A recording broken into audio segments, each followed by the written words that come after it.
How to fix Usenapp for macOS not uninstalling.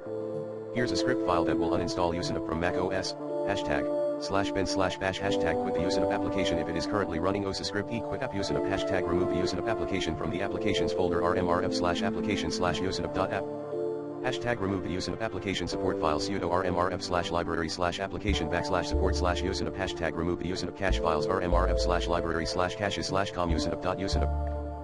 #remove the Usenapp preferences rmrf/library/preferences/com.usenapp.Usenapp.plist. Echo Usenapp has been uninstalled from your Mac.